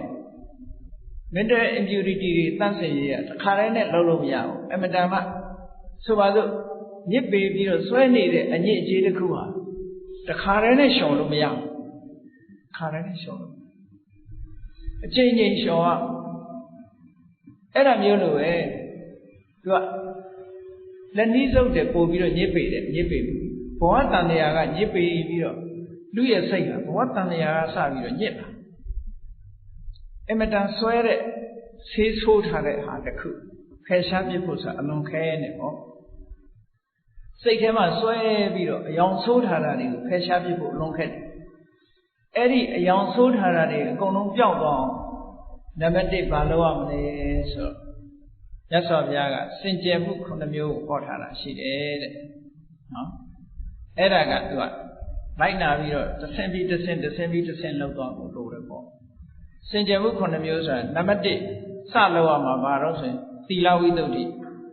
ကိုချင်းတရားကိုအရင်စင်ကြယ်အောင်လုပ်ပါဒါနံပါတ်1နော်ကိုချင်းသီလကိုစင်ဒါဖြင့်ကိုချင်းသီလဆိုတာလူတွေမှာပါတော့ဆိုရင်ကိုယ့်ကိုစဉ်းစားကြည့်ပါဏာတိပါဒလုံးဝရှောင်သလားအဒိဏဒါနကာမေတုမိစ္ဆာစာရမုတ္တဝါဒသူရမေရိယဆိုတဲ့ဒီကိုချင်းတရားနဲ့ပတ်သက်လာရင်လုံးဝဖြူစင်မှုရှိရလုံးဝဖြူစင်တဲ့ဆိုတာပါဏာတိပါဒနဲ့ပတ်သက်လာလို့ရှိရင်တော့ဝက်စိတ်ကလေးတွေကစပြီးတော့တတ်ချင်တဲ့စိတ်ရှိနေသေးသလားအချင်းလေးတွေလာရင်ဖတ်ခနဲ့ပုတ်သေးသလားပါဏာတိပါဒနဲ့ပတ်သက်ရင်ရှောင်ကျင်တဲ့အခါမှာဘယ်လောက်ထိအတိုင်းအတာအထိရှောင်ကျင်တယ်လဲဆိုလို့ရှိရင်မြတ်စွာဘုရားဟောထားတဲ့တရားထဲမှာအတော်ကိုအတိတ်ပဲရှိတယ်နော်တချို့ကပါဏာတိပါဒဝေရမဏိသိက္ခာပဒမတွေ့သေးရင်ရှောင်နေတယ်တွေ့ရင်တော့မခံနိုင်ဘူးတော့ချင်းမကြိုက်သေးရင်ချင်းမတတ်သေးဘူးတွေ့ရင်တော့အဲ့ဒါပတ်ခနဲ့ပုတ်မိလိုက်တယ်ပေါ့ဆိုတော့အဲ့ဒါရှောင်နေမခေါ်သေးဘူးတော့ပါဏာတိပါဒကရှောင်မီလို့ဆိုတဲ့အချိန်မှာ လောက်ထိရှောင်တယ်လဲလို့ဆိုရင်သူများအသက်ဆိုရင်ကောင်သေးသေးလေးကစားပြီးမတတ်ဘူးရှောင်တယ်ရှောင်တဲ့နောက်မှာဘာလို့လို့ဆိုရင်ဒီကောင်လေးတွေကိုသေစေနိုင်တဲ့လက်နဲ့တို့ဘာတို့ကစားပြီးတော့မထားဘူးကိုအဲ့ဒါတွေကစားပြီးမထားဘူးမထားယုံနဲ့မဟုတ်ဘူးဒီအလုပ်လောက်အောင်မှရှက်တယ်ယွံမုန်းတယ်အားလုံးတ attva တွေပေါ်မှာမေတ္တာထားတယ်တနာကျင်နာမှုတွေမွေးတယ်အဲ့ဒီကြမှာပြည့်စုံအဲ့ကြမှာပြည့်စုံအဲ့ဒါလို့မဟုတ်သေးပဲနဲ့ကိုကိုကာကွယ်ဖို့ဆိုတာရည်ရွယ်ချက်ကလေးနဲ့ထားနေတယ်ပါဏာတိပါဒမလုံသေးဘူးလို့ပြောနော်တချို့လူတွေကသူများတော့မတတ်ဘူးဒါပေမဲ့ကိုကိုလာလို့ရင်တော့ကာကွယ်ရမယ်ဆိုပြီးတော့လက်နဲ့တို့ဘာလို့လိုင်းစင်နဲ့ကိုင်းတာရှိသေးတယ်လေအဲ့ဒီအတွေးကိုမရှိတော့ဘူးအဲ့ဒီအတွေးကိုမရှိသူများတက်တတ်ဖို့ဆိုတာလုံးဝမရှိတော့နောက်ဆုံးမှာကိုယ့်အသက်ပဲအသိခံခြင်းခံမယ်သူများတက်မတတ်ဘူးဆိုတာသောတာပန်ရဲ့အတွေးအဲ့ဒါသောတာပန်ဖြစ်သွားပြီဆိုလို့ရှိရင်သူများတက်တတ်ခိုင်းလည်းမတတ်ဘူးသူကအတွေးကမတူတော့ဘူးပြောင်းသွားပြီတချို့လူတွေကတော့ကိုယ့်ကိုယ်ကာကွယ်မယ်ဆိုပုံစံရှိတယ်သောတာပန်မှာတော့အဲ့ဒီကမကာကွယ်တော့အသက်ကိုမကာကွယ်ဘူးသီလကိုကာကွယ်တယ်သောတာပန်တာမန်ပုဂ္ဂိုလ်ကျတော့သီလကိုလဲကျစ်လိုက်တယ်နောင်မနောင်စေးပဲနော်ဥပုသ်ဆောင်ရင်ကနေထမင်းစားရင်ဘိုင်းနာလို့အစာယောဂဖြစ်မှကြောက်လို့ဆိုတခုစားလိုက်တာသီလနဲ့မုန်းနဲ့လဲလိုက်တာပဲအဲ့ဒါသီလကိုဥစားမပေးဘူးခန္ဓာကိုယ်ကြီးကိုဥစားပေးတယ်ပေါ့ဟုတ်တယ်မလားသီလကိုဥစားပေးရမယ့်အစာခန္ဓာကိုယ်ကိုဥစားပေးလိုက်တယ်ပေါ့ဒါဥစားပေးတာချင်းမတူဘူးဖြစ်အဲ့ဒါလိုပဲကိုယ့်အသက်နဲ့သီလဘယ်သူဥစားပေးမလို့ဆိုရင်အသက်ကိုဥစားပေးလိုက်တယ်သီလကိုဥစားမပေးဘူးသီလနောက်မှဆောက်တည်မယ်နော်အရင်တတ်လိုက်အောင်မယ်ဆိုပြဿနာအရင်ဖြေလိုက်အောင်မယ်ဆိုရင်အဲ့ဒါဆိုလို့ရှိရင်သီလနဲ့တန်ဖိုးထားတာချင်းမတူဘူးဆိုတဲ့အဓိပ္ပာယ်မရောက်ဘူးလားဟောသီလနဲ့အသက်ကိုတန်ဖိုးထားတယ်ဆိုတဲ့အဓိပ္ပာယ်ရောက်သောတာပန်ပုဂ္ဂိုလ်ကျတော့အသက်ကိုတန်ဖိုးမထားဘူးအသက်ဆိုတာတစ်နေ့သေမှာပဲငါသီလကိုတန်ဖိုးထားတယ်ဟောဒါဟုသူတော်ကောင်းတွေရဲ့အတွေ့သူတော်ကောင်းတွေရဲ့စိတ်တွေသဘောထားဆိုတဲ့မယ်သူတော်ကောင်းတွေဆိုတာတဲ့သူတော်ကောင်းတွေအတွေ့ကဘာလို့ဆိုရင်အသက်နဲ့ဥစ္စာဒီနှစ်ခုစွန့်ဖို့ကြုံလာလို့ရှိရင်ဥစ္စာကိုစွန့်လိုက်အသက်ကိုတော့မသေးစေနဲ့တခါအသက်နဲ့လူရဲ့ခန္ဓာကိုယ်အစိတ်ပိုင်းစွန့်ဖို့ကြုံလာလို့ရှိရင်အသက်ကိုမသေးစေနဲ့လူရဲ့ခန္ဓာကိုယ်ဥမာခြေလက်ပြတ်ခြင်းပြတ်ပါစေအသက်မသေးစေဟောဒါစွန့်နောက်တစ်ခုကအသက်နဲ့တရားနှစ်ခုရှင်းလာပြီဆိုရင်အသက်သေးပါစေတရားကိုမစွန့်ဘူးတဲ့ဒါသူတော်ကောင်းနေတယ်အတွေ့တာမန်ပုဂ္ဂိုလ်တွေကတော့အဲ့လိုမဟုတ်ဘူးအသက်ပဲတန်ဖိုးထားမယ်ကျန်တာတွေတခုမှတန်ဖိုးထားနိုင်တန်ဖိုးထားတာချင်းမတူဘူးဆိုတဲ့အဓိပ္ပာယ်ကိုပြောပြနော်သီလဝိတ္တုဆိုတဲ့နေရာမှာသီလကိုတန်ဖိုးထားတတ်လာပြီအသက်တည်းချစ်ခင်တတ်လာပြီလောကမှာရှိတဲ့တန်ဖိုးတွေအလုံးမှာသီလကိုထိတ်တန်းထားပြီဆိုရင်ဒါသောတာပန်ရဲ့အတွေးဖြစ်လာအဲ့ဒီအဆင့်မျိုးထိရောက်လာပြီဆိုရင်ဒါသီလဝိတ္တုမှာအထွတ်ထိပ်ရောက်လာပြီပေါ့ဒီစင်ကြယ်မှုကြောင့်အကုသိုလ်မဖြစ်တော့ဘူးဒါဖြင့်သီလဝိတ္တုဆိုတာဘာအတွက်တုံးလို့မေးလို့ရှိရင်သီလစင်ကြယ်သည့်အတွက်ကြောင့်သမာဓိရဖို့မခက်တော့ဘူးအဲ့ပေါ့ဘာဖြစ်လို့သမာဓိရဖို့မခက်တယ်လဲလို့ဆိုလို့ရှိရင်ကိုချင်းတရားကောင်းနေတဲ့ပုဂ္ဂိုလ်တယောက်ရဲ့စိတ်နှလုံးဟာအမြဲတမ်းအေးချမ်းပူပန်စရာသူ့လှည့်ကြည့်ဘယ်တော့မှမရှိကိုချင်းတရားမကောင်းဘူးစိတ်တစိတ်မဟုတ်တာလုပ်တယ်တို့ဘာလို့ရှိနေလို့ရှိရင်သူများမသိရင်ပဲကိုယ့်ကိုယ်သိတယ်လောကလူတွေကသူများမသိအောင်ဖုံးကွယ်လို့ရတယ်ကိုယ်မသိအောင်ဖုံးကွယ်လို့မရဘူးနော်ကိုယ်မသိအောင်ဖုံးကွယ်လို့မရသူများတော့မသိအောင်လုပ်လို့ရတာပဲကိုယ်မသိအောင်လုပ်လို့မရတဲ့အတွက်ကြောင့်ကိုယ်သိနေသည့်အတွက်ကြောင့်တရားဓမ္မကျင့်ပြီဆိုတဲ့အခါကိုယ်မကောင်းတာကိုယ်သိသည့်အတွက်ကြောင့်စိတ်ရဲ့ပူဆာမှုတွေကအဲ့ချိန်မှာပေါ်လာဘာနဲ့တူလို့ဆိုရင်အရိပ်ကြီးတွေထိုးလာတယ်လို့ပဲနော်အရိပ်မဲကြီးတွေအတိတ်ကမဟုတ်တဲ့ပုံရိပ်တွေကိုယ်စိတ်ထဲနှလုံးထဲမှာဝင်ရောက်ပြီးတော့နှောက်ယှက်တယ်တရားထုတ်ပြီဆိုရင်အဲ့ဒါတွေကဝင်ထိုးလာသီလစင်ကြယ်ပြီဆိုရင်အဲ့ဒါမျိုးတွေမလာတော့ဒါကြောင့်မို့လို့သီလံအဝိပတိတာရယကိုချင်းတရားသည်စိတ်နှလုံး ကြည်သာဖို့အတွက်ဖြစ်တယ်စိတ်နှလုံးကြည်နူးနေလို့ရှိရင်ဘာဖြစ်လဲပါမောဇဝမ်းမြောက်မှုဖြစ်တယ်ဝမ်းမြောက်မှုဖြစ်ရင်ဘာဖြစ်လဲပီတိနှစ်သိမ့်မှုဖြစ်တယ်ပီတိဖြစ်ရင်ဘာဖြစ်လဲပတ္တတိကိုယ်ရောစိတ်ပါငြိမ်းချမ်းတယ်ငြိမ်းချမ်းရင်ဘာဖြစ်လဲဒုက္ခ comfortable ဖြစ်တယ်ချမ်းသာတယ်ချမ်းသာရင်ဘာဖြစ်လဲသမာဓိစိတ်တည်ငြိမ်တယ်စိတ်တည်ငြိမ်ရင်ဘာရတော့ယထာဘူတဉာဏတဒနာစိတ်ငြိမ်သည့်အတွက်ကြောင့်ဘယ်အာယုံပဲဥလဲလိုက်အမှန်ကိုသိသွားတယ်ဒါကရှောင်လွဲလို့မရတဲ့ဖြစ်စဉ်ကြီးတစ်ခုပဲအဲ့တော့သီလမပြည့်စုံဘူးဆိုရင်ခုနကစိတ်မငြိမ်ဘူးစိတ်မငြိမ်သည့်အတွက်ကြောင့်ဝမ်းသာတာမဖြစ်ဘူးဝမ်းသာတာမဖြစ်ရင်ပီတိမဖြစ်ဘူးပီတိမဖြစ်ရင်ပတ္တတိဆိုတဲ့ငြိမ်းချမ်းမှုမဖြစ်ဘူးငြိမ်းချမ်းမှုမဖြစ်ရင်ဒုက္ခဆိုတာမလာဘူးဒုက္ခမလာရင်တမာတိမလာဘူးမလာရင်ယထာဘူတဉာဏတဒနာမလာဘူးတစ်ခုလာမှတစ်ခုလာပေါ့ဒါကြောင့်မို့လို့နံပါတ်1စင်ကြယ်ရမှာကိုကျင့်တရားသီလဝိတ္တုသီလစင်ကြယ်ပြီးရင်စိတ်တဝိတ္တုစိတ်စင်ကြယ်တယ်ဆိုတာတမာတိတွေရတာကိုပြောတယ်တမာတိတရားကိုပြောတယ်အဲ့ဒီနှစ်ခုရလာပြီဆိုတဲ့အချိန်မှာဘာစင်ကြယ်ဖို့လိုတော့ဆိုဒိဋ္ဌိဝိတ္တု view တွေစင်ကြယ်ဖို့လိုတယ်အတွေးအမြင်တွေမှားနေအဟံတားကြီးဖြစ်လိမ့်မယ်ဒါမို့အတွေးအမြင်မှန်ရမယ်ဝိပဿနာကျင့်စဉ်ကိုကျင့်တော့မယ်ဆိုလို့ရှိရင်ဒိဋ္ဌိဝိတ္တုဟာအမှန်တမ်းအရေးကြီးတယ်ဒိဋ္ဌိဝိတ္တုဆိုတာဘာလို့ဆိုယောက်ျားမိန်းမသူငါဆိုတဲ့ဟာတွေမရှိဘူးယုံနဲ့နာနှစ်မျိုးတည်းပဲရှိတယ်တတ္တဝါတို့ခေါ်เสียဆိုတာမရှိဘူးတတ္တဝါဆိုတာဒါကိုဆွဲပြုပြီးခေါ်တာတကယ်စစ်ကြည့်လိုက်ရင်တတ္တဝါဆိုတာမရှိဘူးယုံနဲ့နာနှစ်မျိုးပဲရှိတယ်ဆိုဒီအမြင်မျိုးတွေမြင်လာအောင်လေ့ကျင့်ပေးရမယ်တတ္တပညာလို့ခေါ်တယ်တတ္တဝါဆိုတဲ့အထင်အမြင်အယူဆကြီးတခုပျောက်တော့အောင်လုပ်ရမယ်အဲ့ဒီပျောက်သွားရင်ဒိဋ္ဌိဝိတ္တုဖြစ်တယ်လို့ပြောတယ်နော်ဒိဋ္ဌိဝိတ္တုဖြစ်လာဒိဋ္ဌိဝိတ္တုဖြစ်ဖို့ကဘာတော့ဆို analytical knowledge of mind and matter ရုပ်နဲ့နာနဲ့သဘာဝတရားတွေကိုသိရဒါလွဲလို့ဘာမှမရှိဘူးဒီနှစ်ခုပေါင်းစပ်ထားတဲ့အတွက်ကြောင့်လူရဲ့နတ်ရဲ့ယောက်ျားရဲ့မိန်းမရဲ့ဒီလိုခေါ်နေတာဒီတရံကြီးတစ်ခုလုံးပျောက်သွားအောင်ဆင်ញင်နိုင်ဖို့အတိညာရအောင်လေ့ကျင့်ရမယ်တဲ့ဒါကနာမရူပပရိစ္ဆေဒဉာဏ်နာမရူပပရိစ္ဆေဒဉာဏ်ရရင်ဒိဋ္ဌိဝိတ္တုစင်ကြယ်သွားပြီအဲ့ဒီစင်ကြယ်မှုပြီးတဲ့အခါဘာလုပ်ရမလို့ကင်္ခာဝိတရဏဝိတ္တုကင်္ခာဆိုတာယုံမှမှုဝိတရဏကြော်လွှား overcoming doubt တန်တရားဆိုတာအဟံတားကြီးတစ်ခုဖြစ်တယ်အကြောင်းတရားအမှန်ကိုမသိရင်တန်တရားရှိနေဦးမှာပဲအဲ့ဒီတန်တရားဆိုတဲ့ဒီယုံမှတွေးတောနေတဲ့အရာတစ်ခုอ่ะကိုယ်တိုင်မြင်ရလို့ရှိရင်ပျောက်သွားဥပမာဆိုတော့ညအခါမှာကြောက်တတ်တဲ့လူတယောက်ဟာခြုံပုတ်ကြီးမြင်တာနဲ့ပဲတရေကြီးထိုင်နေသလားလို့စိတ်ကထင်သွားပြီးတော့ဓမီနဲ့ထိုးကြည့်ခြုံပုတ်ကြီးမှန်းသိရင်မပျောက်တော့ဘူးနော်တန်တရားဆိုတာအမှန်တရားဆိုတာခုနအမှန်သိသွားပြီဆိုတာနဲ့တပြိုင်နက်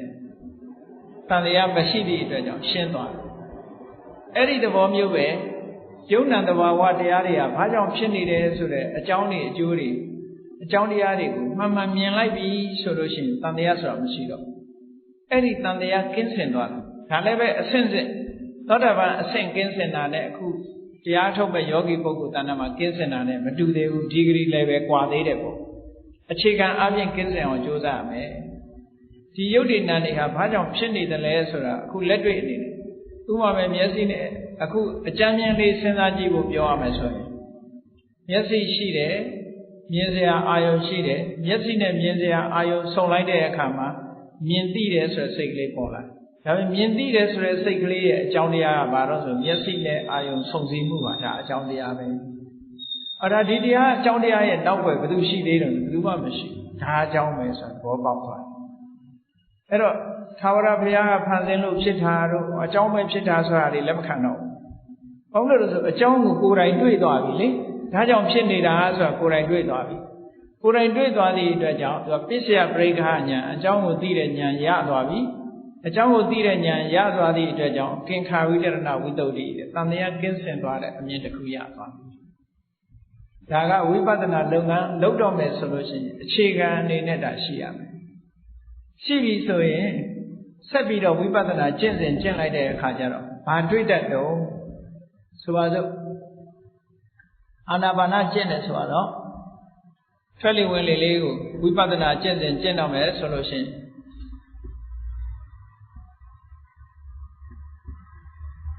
ရှုလိုက်တဲ့အခါမှာပေါ်လာတဲ့လေကလေးရဲ့ထိုလေလေးထိသွားတဲ့နေရာရဲ့ထိမှန်းသိလိုက်တာရဲ့၃ခုရှိတယ်အဲ့ဒါလေးကိုသတိထားဖို့ပေါ့အဲ့တော့လေလေးကတစ်ခုထိတဲ့နေရာလေးကတစ်ခုထိမှန်းသိလိုက်တာလေးကတစ်ခုလေလေးကအာယုံနဲ့တူတယ်ဥပမာပဲစီတီးလိုက်တဲ့အခါစီကိုဒုံးနဲ့တီးတယ်ဆိုရင်လေလေးကဒုံးနဲ့တူတယ်ပေါ့ထိတဲ့နေရာလေးကစီမျက်နှာမြင်နဲ့တူတယ်အတန်ပေါ်လာတာနဲ့ထိတိစိတ်လေးနဲ့တူတယ်ပေါ့ဆိုလိုတာကအဲ့ဒီနှစ်ခုပေါင်းစပ်လိုက်လို့ဒီထိတိစိတ်လေးပေါ်လာတာမထိခင်ကသိတဲ့စိတ်မပေါ်ဘူးလေရှူလိုက်တဲ့အခါရှူသွင်းလိုက်တဲ့အခါလေလေးပါတယ်လေလေးကတစ်ခုထိုလေလေးကနေနှာသီးပြားကိုထိလိုက်တယ်ထိလိုက်သည့်အတွက်ကြောင့်ထိတိစိတ်ကလေးပေါ်လာတယ်အဲ့ဒါလို့ကြည့်လိုက်တဲ့အခါကျတော့လေလေးကဝါယောဖောတ္တပယုတ်ပေါ့စာလို့ပြောလို့ရှိရင်ထိတဲ့နေရာလေးကကာယပတ္တာရကာယပတ္တာရနဲ့ဖောတ္တပယုတ်အာယုန်နဲ့ဝတ္ထုနှစ်ခုစုံစည်းသည့်အတွက်ကြောင့်ထိတိတဲ့စိတ်ကလေးပေါ်လာတယ်စီကိုလက်နဲ့တီးလိုက်တဲ့အခါကျတော့လက်ရဲ့စီရဲ့ပေါင်းစပ်မှုကြောင့်စီတန်လေးထွက်လာတယ်ဆိုတဲ့သဘောမျိုးမြင်လာပြီဆိုလို့ရှိရင်ခုနကသဘာဝတရားတွေရဲ့အနေထားလေလေးရဲ့သဘာဝကတစ်ခုလေထိတဲ့နေရာသဘာဝတစ်ခုထိမှန်းသိလိုက်တဲ့စိတ်ကလေးကတစ်ခုအဲ့တော့လေလေးရဲ့ထိတဲ့နေရာကာပတ္တာရရဲ့ဒီတစ်ခုကယုတ်ပေါ်လာတဲ့ဒီအသိစိတ်လေးကနားလို့ဒီလိုကြည့်လိုက်လို့ရှိရင်ယုတ်နဲ့နာနဲ့နှစ်ခုကွဲသွားအဲ့ဒီယုတ်နဲ့နာနဲ့နှစ်ခုကွဲရကနေပြီးတော့ဆက်ပြီးတော့ contemplate လုပ်ပြီးတော့ရှုမှတ်နေမယ်ဆိုလို့ရှိရင်ဘာတွေတိုးတက်ပြီးသိလာလို့ထိပြီးတော့သိတဲ့စိတ်ကလေးဟာမထိခင်ကမသိသေးဘူးလေလေးနဲ့နှာသီးပြားလေးထိလို့ဒီစိတ်ပေါ်တာပဲဆိုတာကိုအကြောင်းနဲ့အကျိုးမှသိသွားတယ်အဲ့လိုရှုရင်းကနေပြီးတော့အသိဉာဏ်တွေကဘာတိုးလာတော့ဆိုဒီလေလေးကလည်းပဲထိပြီးတဲ့နောက်အသိစိတ်လေးကလည်းပေါ်လာပြီးတဲ့နောက်ပျောက်သွားကြတယ်တခုမှယက်တည်နေတာမရှိဘူးဘယ်နေရာမှာသွားစုပုံနေတယ်ဆိုတာမရှိဘူးလေလေးကလည်းပေါ်လာပြီးနှာသီးပြားကိုထိလိုက်တယ်ထိလိုက်တဲ့အချိန်မှာသိတဲ့စိတ်ကလေးပေါ်လာတယ်သိတဲ့စိတ်ကလေးကလည်းပျောက်သွားတယ်လေလေးကလည်းပျောက်သွားတယ်ထိတဲ့နေရာလေးကလည်းပျောက်သွားတယ်ဟောအားလုံးဟာပျောက်သွားတယ်ဆိုတဲ့သဘောလေးတွေကိုဆင်ញင်သုံးသပ်နေတာကိုသမထဉာဏ်လို့ခေါ်တယ်အဲ့ဒီကနေပြီးတော့တစ်ခုတည်းတစ်ခုဖြစ်ပြီးပေါ်လာပြီးတော့ပျောက်သွားတယ်ဆိုတဲ့အမြင်လေးမြင်လာလို့ရှိရင်ဥရိယပယဉာဏ်လို့ခေါ်တယ်အဲ့ဒီဉာဏ်စပြီးတော့ပေါ်လာပြီးစိတ်ကလေးငြိမ့်နေပြီဆိုတဲ့အချိန်လေးမှာဘာဖြစ်တတ်တော့ဆိုရင်သမာဓိစွမ်းအားတွေကောင်းလာပြီးအဲ့ဒီအာယုံလေးပေါ်မှာစိတ်ကငြိမ့်လာလို့ရှိရင်ဘာဖြစ်တော့ဆိုရင်ခန္ဓာကိုယ်ကပေါ့လာတာမျိုးတွေဖြစ်တတ်တယ်ခန္ဓာကိုယ်ကနောက်ဆုံးကြတော့အလင်းရောင်တွေထွက်လာတာဖြစ်တတ်တယ်အဲ့ဒီလိုအလင်းရောင်ထွက်လာပြီဆိုရင်လူကဘာဖြစ်တော့ဆိုရင်ဟာဒီအလင်းရောင်ထွက်လာတာငါနိဗ္ဗာန်ရပြီမဲ့ဖို့ရပြီသောတာပန်ဖြစ်ပြီတဂရဂံဖြစ်ပြီလို့ဒီအလင်းရောင်ပေါ်မှာသွားပြီးတော့စိတ်ဝင်စားသွားတတ်တယ်အဲ့ဒီဝင်စားသွားတာဟာဝိပဿနာလမ်းကြောင်းလွဲသွားတယ်လို့ခေါ်တယ်အဲ့ဒီလမ်းကြောင်းကနေပြီးတော့ဒီအလင်းရောင်ပေါ်လာတာဟာဒါစိတ်ဆွမ်းအားကြောင့်ပေါ်လာတာဒါလမ်းစဉ်မဟုတ်ဘူးဒါရှုမှတ်ရမှာခုန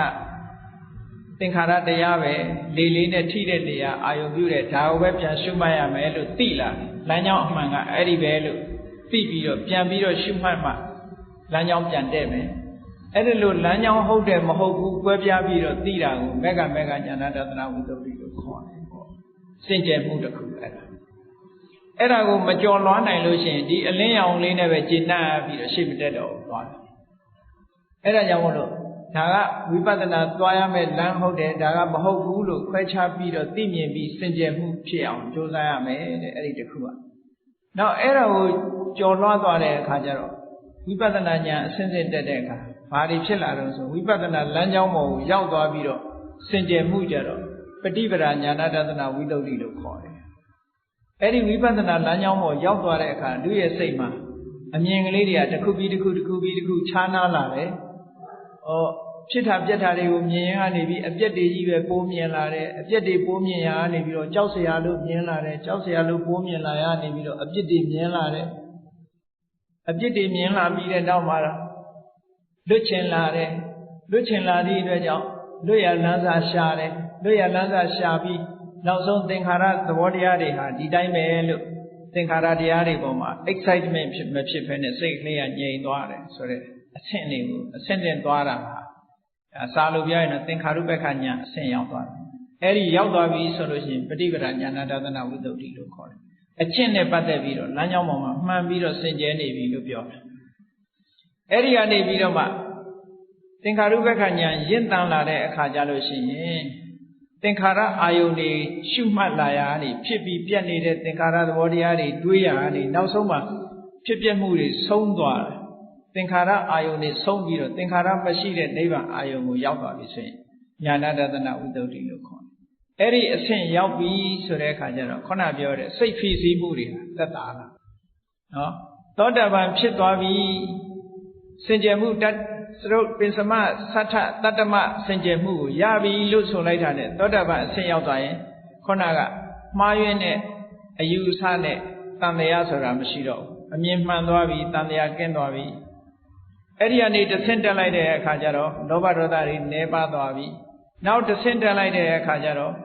ကာမဂုဏ်အာယုန်နဲ့ပတ်သက်တဲ့တဏှာရာဂတွေဒေါသတွေလုံးဝပျောက်သွားတယ်အဲ့ဒီကနေတစ်ဆင့်တက်လိုက်တဲ့အခါကျတော့ mental impurity ဆိုတာတွေမှန်သမျှအားလုံးဖယ်ရှားပြလိုက်ပြီးလုံးဝစင်ကြယ်တဲ့အဆင့်ကိုရောက်သွားတယ်ဒါကိုဘုရားရဲ့တရားတော်မှာယဟန္တာလို့ပြောတာနော်အဲ့ဒီစင်ကြယ်မှုတွေကိုအစဉ်စဉ်လေ့ကျင့်သွားခြင်းဖြင့်ဒီစိတ်ဖိစီးမှုကိုလျှော့ချနိုင်တယ်ဆိုတဲ့ဘုရားမြတ်စွာရဲ့တရားတကယ်တော့လေဝိပဿနာကျင့်စဉ်မှာပဲတဲ့နော်ဝိပဿနာကျင့်စဉ်တိုင်းကျင့်မယ်ဆိုလို့ရှိရင်စင်ကြယ်မှုအစဉ်စဉ်ဖြင့်ဒီစိတ်ဖိစီးမှုကိုလျှော့ချတဲ့ဤစနစ်ဟာဘုရားရဲ့တရားတော်မှာရှိသည့်အတွက်ကြောင့်တို့တွေဒီလမ်းကြောင်းကြီးကိုသိထားတဲ့အခါမှာဒီလမ်းကြောင်းကြီးကိုလှုပ်ဖို့မမေ့ကြဘူးနဲ့တတိထားပြီးတော့ဒီစီးပွားရေးလုပ်နေဒီဟာတွေတို့မလုပ်နိုင်ဘူးလို့ဒီလိုမအောင်မေ့နဲ့ဘုရားမြတ်စွာလက်ထက်တော်ခါကာလတုန်းကတရားနာရင်အိမ်မှာနေထိုင်ရင်းကနေပြီးတော့သောတာပန်ဖြစ်တဲ့ပုဂ္ဂိုလ်တွေသဂရဂံဖြစ်တဲ့ပုဂ္ဂိုလ်တွေအနာဂံဖြစ်တဲ့ပုဂ္ဂိုလ်တွေအများကြီးရှိတယ်ပေါ့နော်အဲ့ဒါတွေကိုအားကြပြီးတော့တို့တွေလည်းတရားတို့တရားမြတ်တွေကိုလေ့ကျင့်မယ်ဆိုရင်လေ့ကျင့်တော့တို့အတိုင်းအတာနဲ့ရပါပဲလို့စိတ်ထဲမှာယုံကြည်စိတ်နဲ့စိတ်ဝင်စားမှုဒီနှစ်ခုပေါင်းစပ်ပြီးတော့ကိုယ့်ရဲ့စင်ကြယ်မှုတွေကိုလေ့ကျင့်ရယူခြင်းဖြင့်စိတ်ရဲ့ဖိစီးမှုတန်တွေကနေအာလုံးလွတ်မြောက်ပြီးနိဗ္ဗာန်ချမ်းသာကိုကိုယ်စီကိုယ်ကမျက်မှောက်ပြုနိုင်ကြပါစေ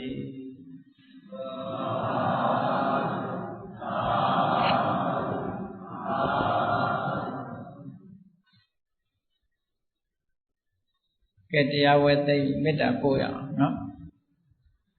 အဲဆိုတတ္တဝါများစွာဘေးရန်ကွာချမ်းသာကြပါစေတတ္တဝါများစွာဘေးရန်ကွာချမ်းသာကြပါစေမေတ္တာရေချမ်းသွန်ကားဖြံ